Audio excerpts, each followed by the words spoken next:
दोस्तों, आप सभी का स्वागत है अक्षय वशिष्ठ चैनल पर। इस चैनल पर मैं अक्षय वशिष्ठ आपको ऐसे पैरानॉर्मल इंसिडेंट और एक्टिविटीज के बारे में बताता हूँ जो हमारे फॉलोअर हमारे साथ शेयर करते हैं इंस्टाग्राम आईडी और जीमेल आईडी के थ्रू। आज का जो इंसिडेंट है वो हमें विशाल ने बताया, जो कि राजस्थान में हनुमानगढ़ के एक गाँव में रहते हैं जिसका नाम है थिराजवाला। उन्होंने अपने इंसिडेंट शेयर किया जो उनके साथ 4 साल पहले बीता था, और एक चीज उन्होंने हाईलाइट की कि अगर आप भगवान पे भरोसा नहीं करते और भूत प्रेत पे भरोसा नहीं करते तो शायद एक दिन कैसे न कैसे आपको भरोसा करवा दिया जाएगा। उनसे बहुत पूछने पर उन्होंने मुझे बताया कि अक्षय भाई, 4 साल पहले मैं एक ऐसा इंसान हुआ करता था जो पूरी तरीके से नास्तिक था और जो भूत प्रेत पे भी बिल्कुल यकीन नहीं किया करता था। विशाल ने बताया कि अगर मेरे सामने कोई इन चीजों के बारे में बात किया करता था तो मैं उसका मजाक बना दिया करता था। कितनी बार ऐसा हुआ करता था, जब आगे पीछे पूजा होती थी तो विशाल बाहर बैठ के टाइम पास किया करते थे फोन पे। जब उनके घर वाले उन्हें बुलाया करते थे तो भी वो पूजा में सिर्फ मरे मन से जाया करते थे, ये सोच के कि हाँ घर वालों ने कहा। और उनके दोस्त जब ऐसे भूत प्रेत के किस्से सुनाया करते थे तो वो उन चीजों का बहुत मजा उठाया करते थे, अपने दोस्तों का मजाक बना देते थे।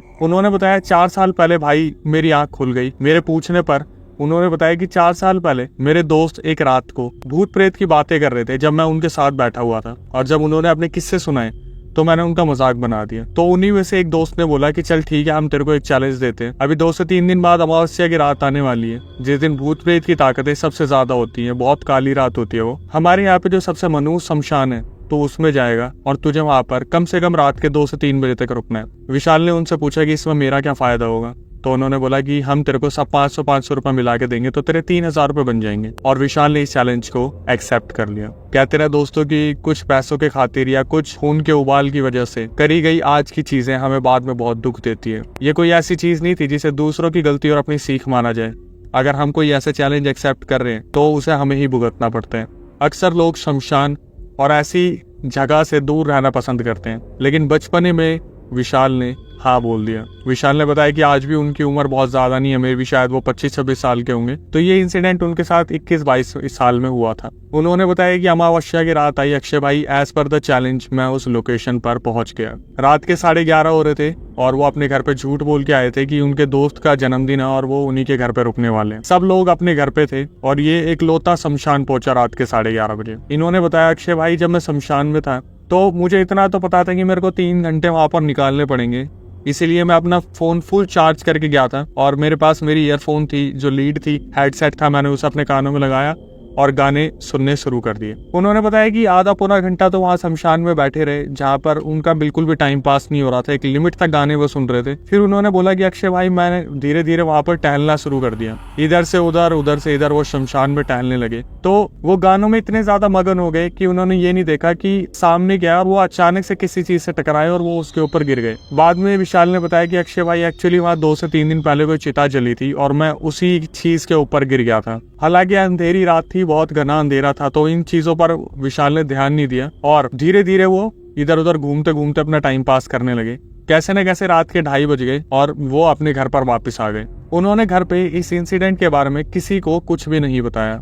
सुबह उसको बताए गए सारे पैसे उसके दोस्तों ने दे दिए और उस चीज के लिए सैल्यूट भी किया कि शायद उनकी सोच गलत है कि वो भूत प्रेत पे ज्यादा यकीन करते हैं। अब विशाल ने बताया अक्षय भाई, 3 दिन तो बहुत अच्छे निकल गए, 3 रातें भी बहुत अच्छी निकल गई, लेकिन उसके बाद विशाल के साथ कुछ अजीब घटनाएं होनी शुरू हो गई। विशाल ने बताया अक्षय भाई, 3 दिन बाद जो चौथी रात थी, उस रात को मुझे सपने में वो शमशान घाट दिखा। उसने इस चीज को भ्रम मान लिया और वो दोबारा सो गए। सेम 5वें दिन भी उनके साथ यही हुआ कि मेरे को शमशान दिखा और मैं वहां पर खुद को गिरता हुआ पाया। जो वहां पर इंसिडेंट हुआ था वो बार बार उनके सपने में वो चीज दोहराने लगी। उन्होंने इस चीज को भी सोचा कि मेरा वहम होगा, किसी को कुछ नहीं बताया। 6-7वें दिन उनके साथ ये इंसिडेंट बहुत ज्यादा बढ़ने लग गए। जब रात को वो सपने में बड़बड़ाने लगे तो उनके मम्मी पापा ने इस चीज को ऑब्जर्व करना शुरू किया कि इसके साथ हो क्या रहा है। 7वें-8वें दिन तक भी कुछ जो है विशाल ने किसी को नहीं बताया, लेकिन इंसिडेंट इतने ज्यादा बढ़ने लगे। विशाल ने बताया कि भाई 8वां-9वां दिन जब तक आया ना, मेरे को ऐसा लगा जैसे सपने में मैं किसी एंटिटी को, फिगर को देखना स्टार्ट कर रहा हूँ। कोई ऐसी फिगर उन्हें दिख रही थी जो वहां पर खड़ी थी, लेकिन विशाल बार बार सपने में बहुत ज्यादा दब जाते थे। और विशाल ने बताया कि अक्षय भाई, मेरे साथ जिंदगी में कभी ऐसा नहीं हुआ कि मेरे को स्लीप पैरालिसिस भी होता हो, लेकिन जब मैं शमशान से वापस आया तब से मेरे साथ ये बहुत ज्यादा इंसिडेंट होने लगे। एक एक करके मेरे ऊपर चीजें हावी होने लगी और मैं दिन में भी परेशान रहने लगा। उन्होंने बताया इस चीज के जो सिम्टम्स होते हैं ना, वो ये होते हैं कि आप अपनों से बहस करने लग जाते हो, आप कुछ खाना नहीं चाहते, आपका नेगेटिविटी की तरफ दिमाग बहुत ज्यादा जाता है। रात को आपकी बार बार आंख खुलती है, आपको लगता है आसपास कोई है, तो मतलब सही में आपको कोई घूर रहे हैं। एट दी एंड 10-12 दिन जब निकल गए तो विशाल ने थोड़ी सी हिम्मत जुटाई और अपने मम्मी पापा को सारा सच बता दिया कि दोस्तों के चैलेंज देने पे मैं ऐसे शमशान में गया था और वहां पर शायद मैं किसी चिता के ऊपर गिर गया था जो 2 से 3 दिन पहले वहां पर जलाई गई थी। तब से मुझे ऐसे ऐसे सपने आ रहे। उनके पापा ने इस चीज को सुना और बिल्कुल भी टाइम वेस्ट ना करते हुए उन्होंने कुछ अपने जो दोस्त थे उनको बताया कि ऐसे ऐसे विशाल के साथ हो रहा है। तो जो विशाल के फादर के एक दोस्त थे उन्होंने बताया कि अगले ही गाँव में एक विष्णु भट्ट बहुत बड़े पंडित हैं, आपको उनसे संपर्क करना चाहिए। और विशाल को उनके पापा उन भक्त के पास लेके गए। तो जो सबसे अमेज करने वाली चीज है, जो सोचने वाली चीज है, वो ये है कि विशाल ने बताया, अक्षय भाई हमने तो उन पंडित जी को कुछ बताया ही नहीं, जाते ही उन्होंने मुझे बता दिया कि आपका लड़का शमशान में गया था और वहां पर एक बॉडी जलाई गई थी और उसकी आत्मा अभी तक मुक्त भी नहीं हुई थी और आपके लड़का वहां पे जाके उनके ऊपर गिर गया, तो वो आपके लड़के के पीछे आ गई है। विशाल के पापा इस इंसिडेंट को सुनकर बहुत ज्यादा शॉक में चले गए थे कि उनके लड़के से कितनी बड़ी गलती हो गई है। उन्होंने एक आत्मा को अपने सर पे ले लिया।